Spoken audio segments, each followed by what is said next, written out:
Before this video begins, I would like to thank the assistance I was given on this script. Big shoutouts to V Has Long Hair, Haru Fields, and Michael P for the help with this video. Thank you guys. Well, let's begin. Persona 5 Royal is the astonishing true version of one of the finest role-playing games ever made, featuring dungeon-style turn-based combat and an interactive manga wrapped in a highly stylized anime action-adventure story. Persona 5 Royal is a living masterclass in how to take an already amazing game and amp it up to the next level. Persona 5 was already one of the best games ever made, so the challenge of making it even better seems insurmountable. And yet, that's exactly what Atlus set out to do with Persona 5 Royal. Persona 5 Royal is the game to get. It is the best one. The best one in this generation. It is out fucking standing. You know what? It gets a goddamn 10 out of 10.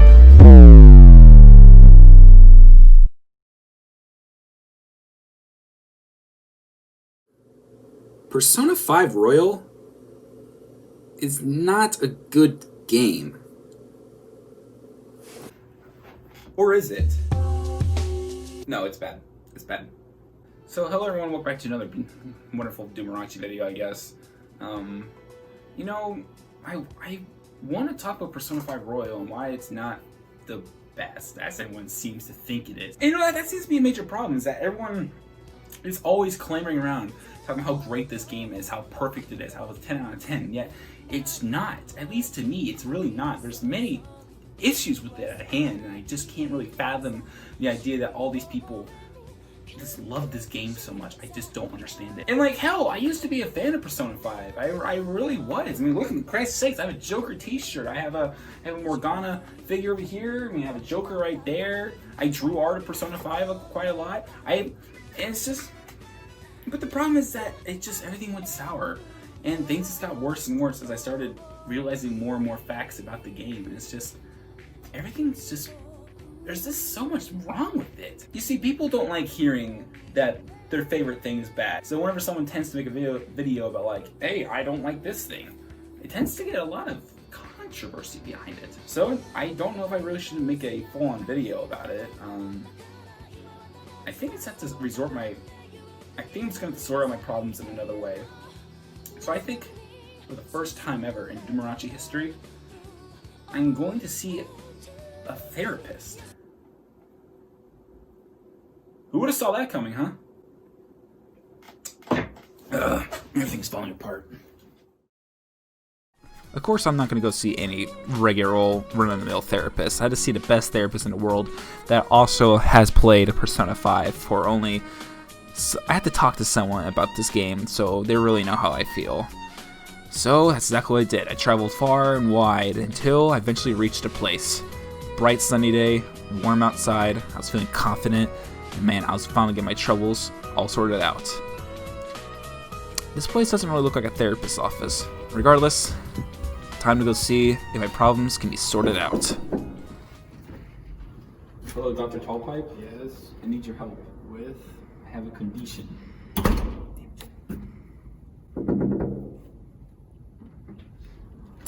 Hello, Dr. Tallpipe? It's my day off. I don't care. I need your help, please. With? I have a condition. Only you can help me. Go on. Have you ever heard of a video game called Persona 5? No! God. Please, doctor, you're the only one that can help me. Go on. Please, can you let me in?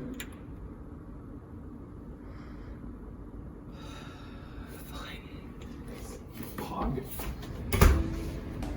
I don't even know why you want me to help you with this. I don't really even like that game that much.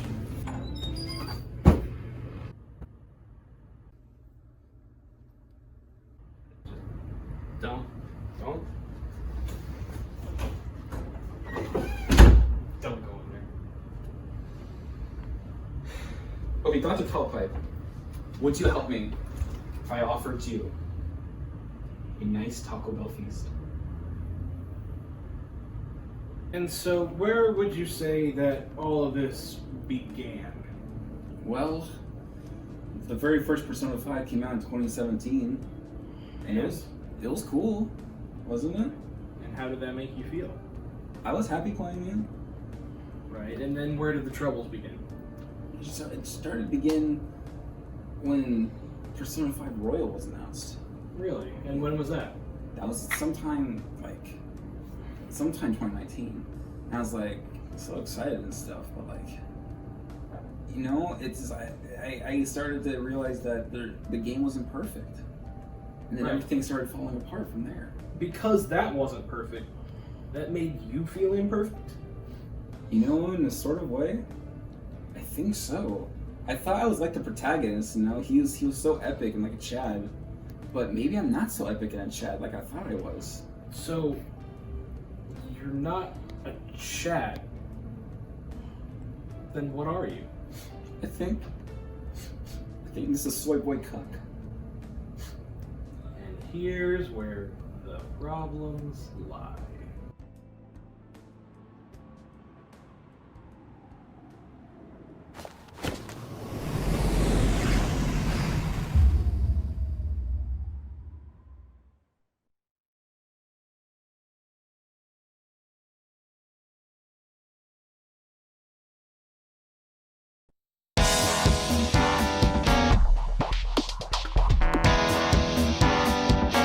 Persona 5 Royal is royal, alright. It's a royal piece of shit. Little does a game like Persona 5 come into the mainstream. Little does a game like Persona 5 make me feel so conflicted. I wanted to like Persona 5 Royal so badly. I mean, everyone I knew gave it such a high praise, but yeah, I felt it to be so damn shallow and just overall bad. What the hell happened? I love RPGs so much, but why is this the game bad? Back on Christmas 2008, I was gifted a PlayStation 4 alongside a copy of Spider-Man. Needless to say, I was pretty ecstatic. A week later, I went to GameStop to find games for my new consoles, and I found a fresh new copy of Persona 5 for around $30. I remember hearing a lot about this game from my friends and people I follow on Twitter, but everyone I knew online was the one who loved these games. And I was skeptical, but I decided to give it a try. I got home and I put it in my console, and I played it for around 30 minutes. Then I turned it off due to sheer confusion on what the hell is going on. I just played Spider-Man instead, and man, that's a really good game. I didn't touch it again until around April of 2019. I gave it another shot then, and I decided to keep going despite my confusion. Eventually, everything did start to make sense and what the hell was going on, and you know what? I actually started to enjoy it. I played it continually all the way to the end, 80 hours later, and I was actually happy with the game. This doesn't mean I was calling it a masterpiece with a 10 out of 10 rating. I knew Persona 5 had its issues, some bad story writing, inconsistencies, and overall dumb things. All that aside, I still had fun with the game. One thing I did love about the game was the characters, actually. RPG characters always give me one of the major things I remember about a game. If you have nothing but boring characters, the game just won't be memorable at all. I mean, come on. The Persona 5 cast is not perfect, however, but more on that will be discussed later. So after I finished the game, I started to get hooked on the characters and the art of the game. I even drew some Persona 5 art, and I have merchandise of the game, and needless to say, I was a fan. Then I heard the big news. Persona 5 Royal. This upcoming game was going to be a re-release. It was going to be enhanced. It had new locations, new characters, new music, new mechanics, and best of all, new story. I was excited. I let Persona 5 sit with me, but then more issues came to light. There was even more issues with the game that I didn't experience due to the size of the game and time limits. I was very eager for Persona 5 Royal. I was ready for a replay of this game and to see if any of my opinions and thoughts would change since my first time playing. The wait would be long, but in the end, it was really nothing but a giant waste of time. I mean, I really did enjoy my first playthrough of Persona 5. I drew art of Joker occasionally. I own a Joker t-shirt. I have a mini Morgana. I have a Joker, Prison Joker, Narsen Funko Pops. Hell, I even cosplayed as Joker for a convention I was going to go to. But I didn't thanks to the current pandemic. March 31st, 2020 was the release date of Persona 5 Royal here in the West. And needless to say, I was ready. I started to play the game and it was just the same game again? Okay, this isn't a fair piece of criticism. What did you expect, Mr. Doomarachi? Persona 6? No. Okay, I'll work with this. They have to at least change some of the story around. I mean, The ending of the game is absolute. There's no way they can have anything new after the big final fight. They added a third semester and a whole new palace. It has to be before the big battle at the end, right? I mean, what can be possibly happen after this humongous battle? To understand my perception of the game, we will need to look at all the big things that happened before the entire new content. We will just go over some of my thoughts and some things that happened in the story. We will mostly focus on the main characters and villains. Please remember my disclaimer at the beginning of this video. I will be fair and not be a toxic asshole. I am concerned about how this video will actually do because God forbid anyone talk bad about this game without the entire fandom raining hellfire upon you. Since everyone and their grandmother have made a video about how great this game is, I'll be mostly focusing on what I do not like about this game. I will occasionally throw in some positives and areas where credit is absolutely due. So many people love this game. Why is it that they love it so much? One word: presentation. Persona 5 is a breathtaking game. There is no denying that. This is one of my favorites when it comes to visuals. Persona has one of my favorite anime art styles out there behind, I guess, JoJo Part 4. People constantly praise it for its looks and music, but I rarely see them talk about how much they enjoy the combat and above all, the story. Combat in the game is pretty alright, but far from perfect. And the story is... yeah, we'll get there. I believe this is why people get blinded when they're reviewing the game. All this style going right into their eyes when the actual issues at hand are being thrusted away. For the sake of this video, I won't talk about every little issue that already exists. There are numerous story issues and bad character writing, but all that aside, I will just go over the characters that are important to Royal and the experiences they had so we can get into Royal with full knowledge of what we need to know. Persona 5 characters are what I believe is the reason I am attached to this game. There's Ryuji, An, Yusuke, Makoto, Futaba, and Haru. Akechi and newcomer Kasumi, who is actually Sumire, who will be discussed later on. The main character of the game is a huge fan favorite as well, which I will be naming him Akira. It's my script, and the name really suits him for me. If you like Ren, that's fine, but I'm going with Akira. I'm going to go very quickly over the Phantom Thieves themselves. I won't go over the other confidants because they don't really matter that much in the content of the Royal. Ryuji Sakamoto is a true bro character. The bro characters in these types of games and animes are usually the best characters in the entire game. Ryuji, however, isn't the best guy in the game, but you know what? He is pretty good. He's not perfect, but I enjoy seeing him on my screen. He loves sports, hanging out with his friends and his family. The true definition of a tough exterior with a nice and fluffy interior. He's treated in the game as a guy who doesn't think straight and is basically the fuck up of the group. As mentioned before, he is too hot-headed and there's a reason a lot of situations happen to the Phantom Thieves. He's the main reason Kamoshida was going to expel him, Akira, and Mishima. He made getting into Madarami's palace more difficult than it needs to be by being hot-headed towards Yusuke. He doesn't know when to shut his mouth by being a Phantom Thief, causing Makoto to overhear him and record him initiating Makoto's request towards Kaneshiro. He started a whole very poorly written fight between him and Morgana that wasted time instead of working together to take down Okumura. He was being a dumbass towards Shido during the Shido arc, almost causing the entire operation to shut down. This game tries really hard to make him the dumb character, but I refuse to believe that Ryuji is actually this dumb. He is capable of understanding the severity of some situations, yet the game continually makes him mess things up. Ryuji's confidant story revolves him helping out old track team members with their disgruntlement of what happened with the team and blaming Ryuji all on it. You get to go through all the 10 stages of the confidant rankings. In the end, everything works out and everything's all hunky-dory, which is the main theme of every confidant story. The problem with Ryuji in his confidant story is that he's a completely different Ryuji than in the main story. Ryuji in the confidant starts to accept more of the world around him in his past. He doesn't want to blame others for the issues and he feels more free. Issue with this, that Ryuji in the main story in every single arc of the game is super hot-headed against the current villains. He hates all their guts and even Akechi's, into the moment where the game decides to have all the main cast sympathize and love Akechi despite the fact that he hates the absolutely living shit out of all of them. Some of my favorite moments are actually with Ryuji. Ryuji sometimes comes over and you can read manga with him, you can watch a movie or play video games with him. These moments are so damn important in the game because it adds more friendship between the Phantom Thieves, so the game doesn't force you to believe that they're all best friends. I think Ryuji is overall a good character and a good boy. Good bro character. An Takamaki is more plain than white bread. I didn't like her. In fact, I think I hate her. She isn't funny at all, and her character entails that she likes sweets and is a mid-grade model. The game has her make jokes and have her pick on other members of the group, but it's so cringy and just forced. No one is laughing. Amy Schumer is funnier than you, An. She has a rough past with Kamoshida, but all that is pretty much forgotten once we get into Madarame. She doesn't want to be a sexual object, yet her Phantom Thief outfit is a dominatrix suit with her chest basically just popping out, and she is a perfectly slimmed down, beautiful skin, nice hair model. Nobody is born a specific way, so she's most likely didn't ask to be beautiful like this, but the fact that when it comes literally right after Kamoshida's palace is a slap to the face. What's strange about An is that she's supposed to be the beautiful one in the group. She's supposed to be the prettiest girl in the whole school and nobody can match her beauty. What makes this weird is that she looks just like every other female in the game. An is supposed to be like American or something like that, but I would go out to say that she looks more Asian than any other characters. I swear, she is the most useless character alongside Haru in the entire game. The only use she has ever needed is helping out in the Madarame heist. Thank God An is a woman with woman goodies, because the entire Madarame arc would not have happened or would have been much more difficult if it wasn't for An and her boinky doinkies. Okay, I'll stop. Okay, so here's the deal. Akira and Ryuji could not have finished the palace if it wasn't for An taking the nude modeling offer. There is no conceivable legal way in order to open the door to Madarame's shack that would have let the Phantom Thieves continue within the palace.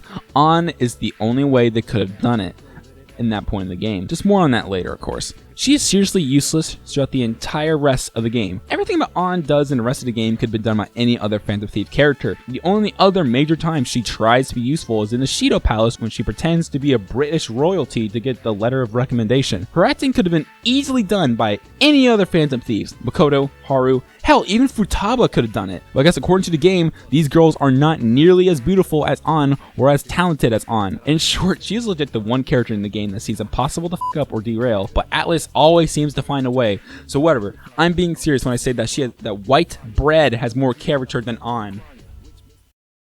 Yusuke Kitawaka is the best boy. Let's go! I love everything about Yusuke. He has one of the best personalities in the entire game. He has such a unique view on the world that no one else in the entire game has. His entire confidant arc revolves around discovering new takes and views and emotions in the world that he hasn't been able to put too much thought on before. What's even better about Yusuke is that he is the only Phantom Thief member who calls upon the other members to help him in one of the ranks in his confidant story. He needs help discovering what to draw in his upcoming exhibit. This is amazing. I still don't understand why the team doesn't get together more in these social link things. Yusuke is absolutely my favorite character for a multitude of reasons. I needed to gather more thoughts on Yusuke, so asked my fellow Yusuke enjoyer, V has long hair on Twitter, a very close friend of mine, to put his thoughts together. Yusuke really is the odd one out of the group, even more odd than Futaba, who's supposed to be the most quirky and odd character ever, but more on that later. Yusuke's design helps him stand out. While Akira, Ryuji, An, Makoto, and Haru wear their Shujin outfits, Yusuke wears his Koisei Academy outfit, Koisei, I think that's how you pronounce it, which is white and black. Helps him look more posh, mature, and simplistic. Yusuke starts off as a stuck-up, sheltered artist, but evolves to the most mature and calm character in the entire game. Yusuke, unlike any other characters, is actually self-aware about himself and accepts the fact that he is indeed a strange character, and since he didn't have a strong father figure or a consistent mother figure, it led him to developing it very, very differently. He is tone deaf in situations and doesn't understand some social cues. Yusuke and Madarame are a very dynamic duo. Yusuke, for the love of him, cannot let go of Madarame and continues to call him sensei long after the whole situation, even though he does correct himself. He does this because it's the only thing he has in his life. Madarame has been there for a very long time. It's been there since a young age, and he was all he had besides the art he created. The confidant rankings feels incredible and does not require you to go to mementos and do things to fix Yusuke's life, which we'll discuss really much later. Yusuke's problems are that actual problems that magic just cannot solve. Only hard work and willpower. He explores the human emotions and draws incredible art that I legit would buy in real life. Yusuke and Madarame are the yin yang.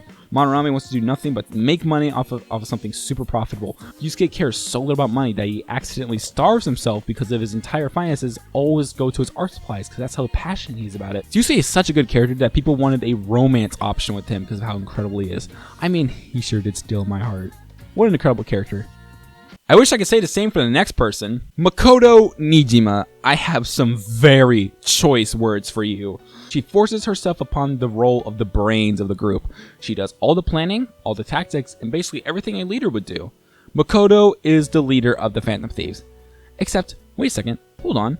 I thought Akira was supposed to be the leader? It really makes you sit back and wonder what the hell Akira actually does other than agreeing on the topic at hand and occasionally speaking during a subject. The game tries to give this illusion that Akira is the leader and does all the big decision making, despite every other member of the team coming up with the ideas and making conversations that lead to the big decision. During the Shido arc, the game constantly tells you that the Phantom Thieves absolutely cannot function without Akira, despite him doing basically nothing other than being able to wield different personas and always leading the charge throughout the palaces. Makoto does exactly the job Joker is supposed to have. She is so poorly written as a character to care about because she is just so annoying. One segment I really hated is the part where you decide her Phantom Thief name. Out of all the names that are given, she calls herself Queen. How far up your ass do you need to be to call yourself that? Her confidant story is one of the lamest, mostly because it doesn't even focus on Makoto herself, rather than a girl named Aiko. We spend most of Makoto's rank trying to fix Aiko's problems in a situation because she is the student council president, and it is her job to fix every student's problems apparently. The Aiko story isn't really the worst, but it isn't exciting or fun. It's a serious situation, but why does this need to be Makoto's job? Where are Aiko's parents, or the police, or something? In one rank, we learn more about her father and how her father's death put more stress on Sai, Makoto's sister. This is the only time Makoto gets any backstory, and instead of slowly building it up like most other confidants, the game just gets it out of the way randomly in 1 point for seemingly no reason. I'm serious, just watch how random this comes from.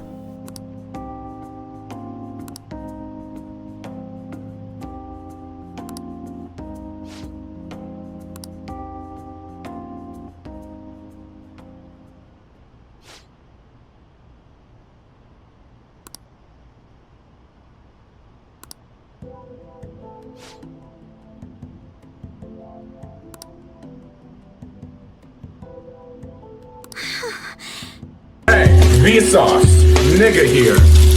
Notice how nobody fucking asked. I swear, Sai gets more character building than Makoto herself. Makoto is supposed to be the smartest one out of the group, but most of the time, her deductions and thoughts are sometimes so obvious that the average player can figure it out themselves. But the game always treats her revelations as these big twists and something that only her could have figured out. Makoto is either your favorite character or your most hated character. I can never find people who just look at her and say, she's okay, or she's just fine. She's your waifu or she is your headache. Futaba Sakura is a very strange character. She is the token nerd character of the group who constantly references pop culture in video game terms because she is wacky and quirky. I understand that she doesn't have much social interactions outside of her hacker lab, but the whole point of her confidant rankings is to make her more socially interactive. Even if you max it out, she'll still act the exact same throughout the entire game. She isn't a fighter due to her being weak from being a shut-in and abused for most of her life, so her persona doesn't fight, but rather supports the team. Honestly, yes, this is a great tie-in. It's genius. I applaud the team for thinking that. Her persona helps the team in mementos by discovering the floor's maps, and in battles it can sometimes randomly give you stat buffs or even heal. Futaba is probably the game's most recognizable character if you don't count the protagonist. When you talk about Persona 5 to a person who knows about the game but doesn't know too much about it, they will probably know about Futaba, or at least know what she looks like. Futaba's character is just way too quirky for me to like.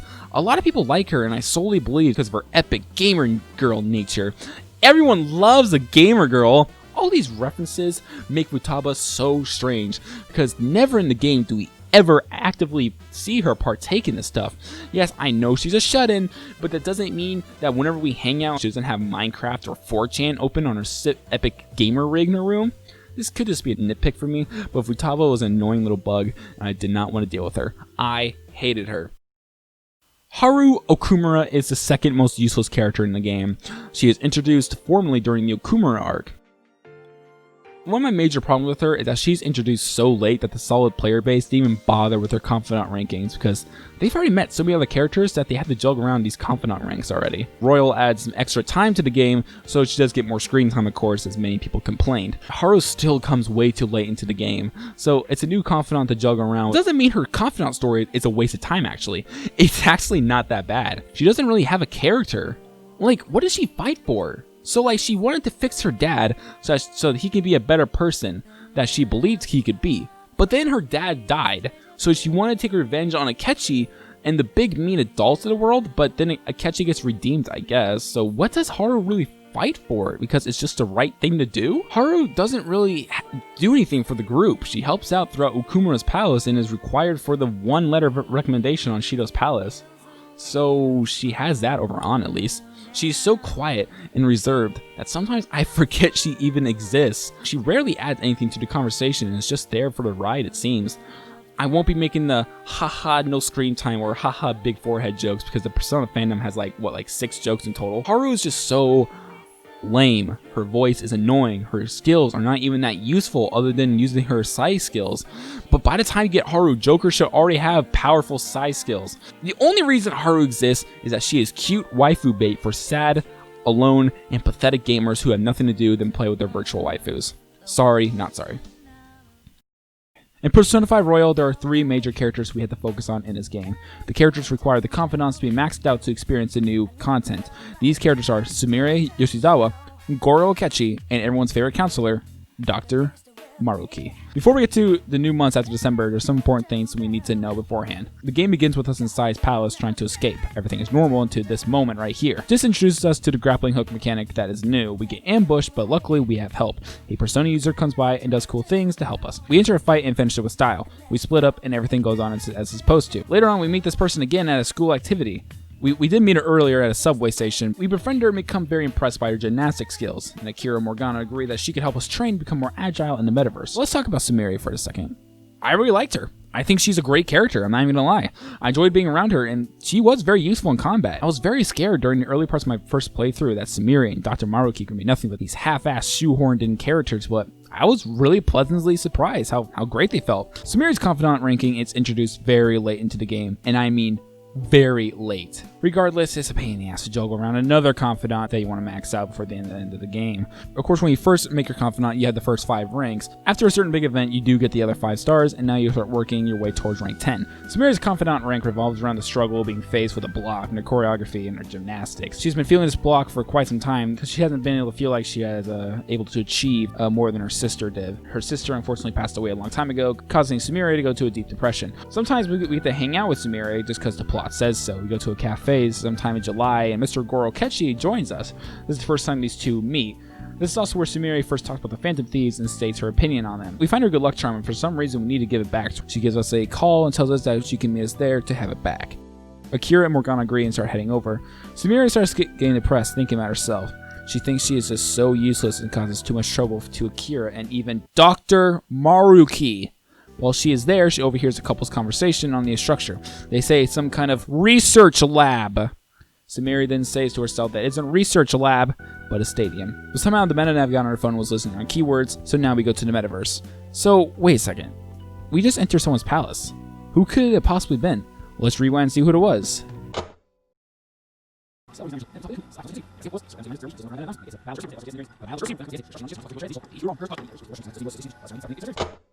Sumire starts getting depressed, thinking about herself.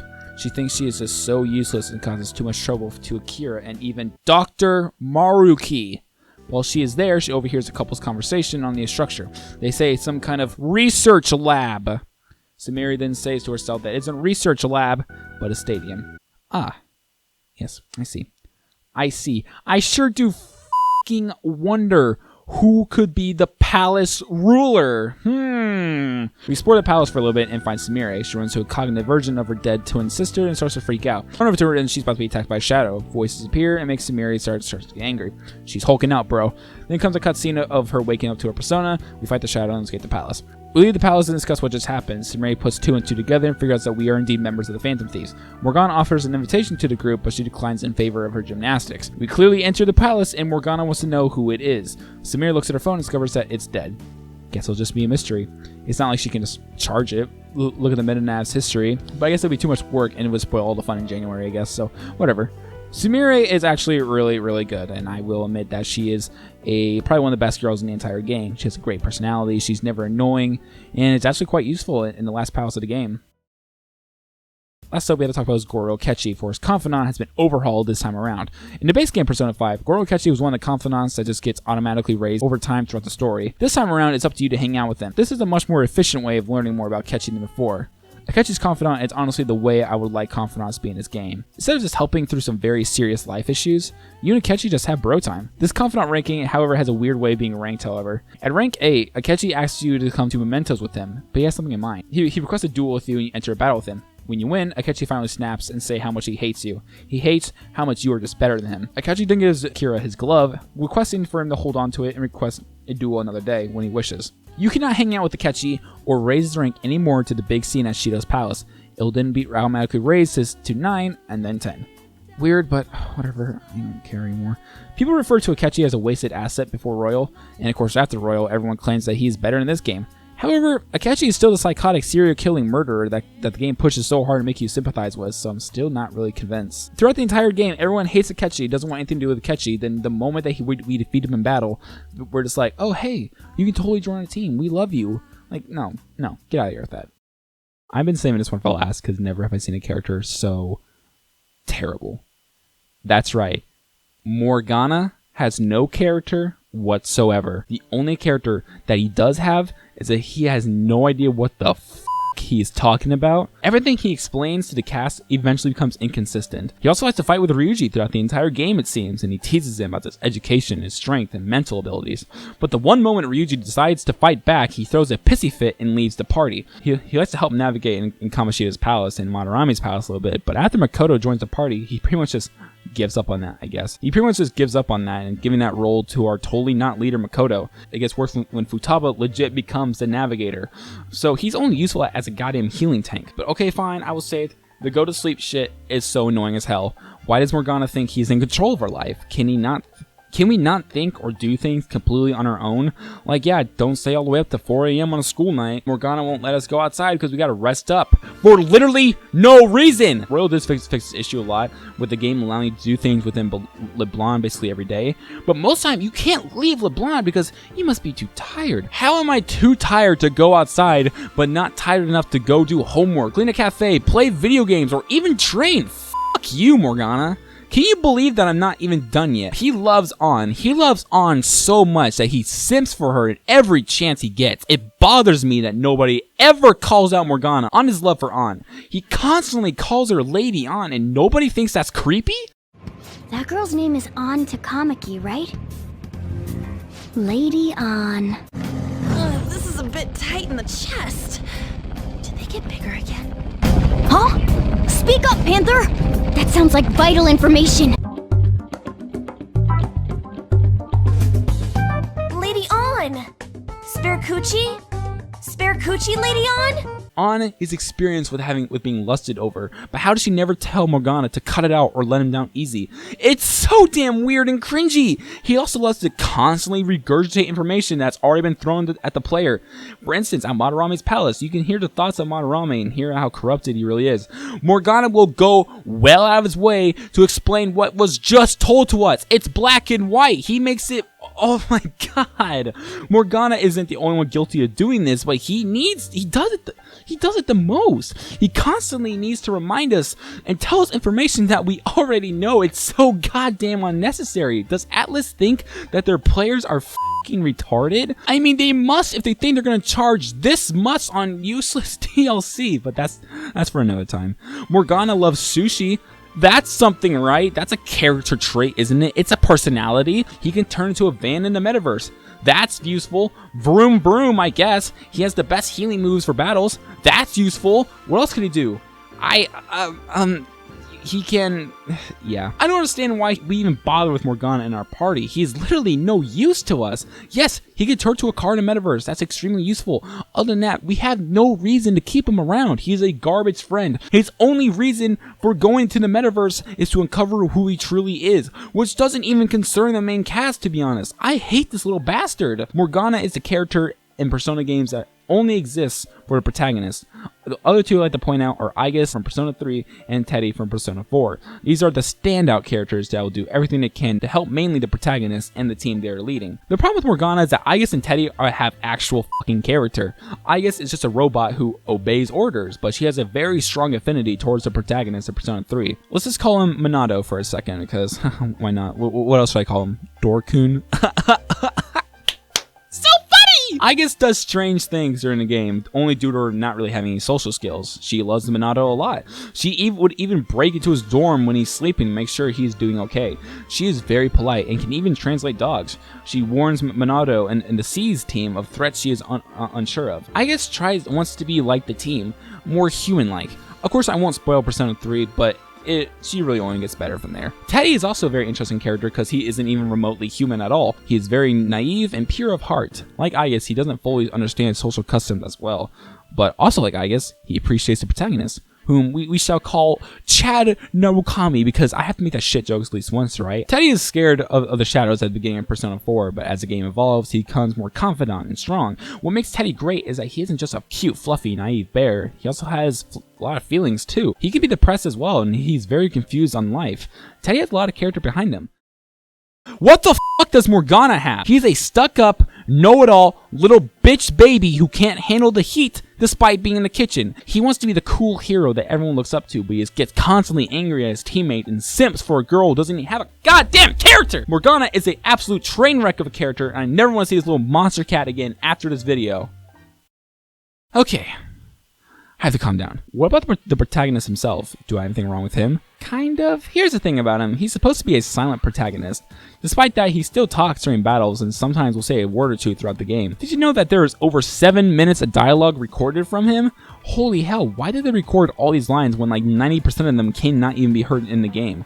I hate silent protagonists so much. This is just me, but I find it so weird that games like Half-Life 2, Portal 2, Skyrim, and even Legend of Zelda have protagonists that don't say a single word throughout the entire game. It stuns me how these games can go forwards with side characters constantly talking to you and just sit there like a Windows XP computer loading. One thing I always hated is with multiple choice options in a game, because most of the time it doesn't matter what you choose. It really doesn't.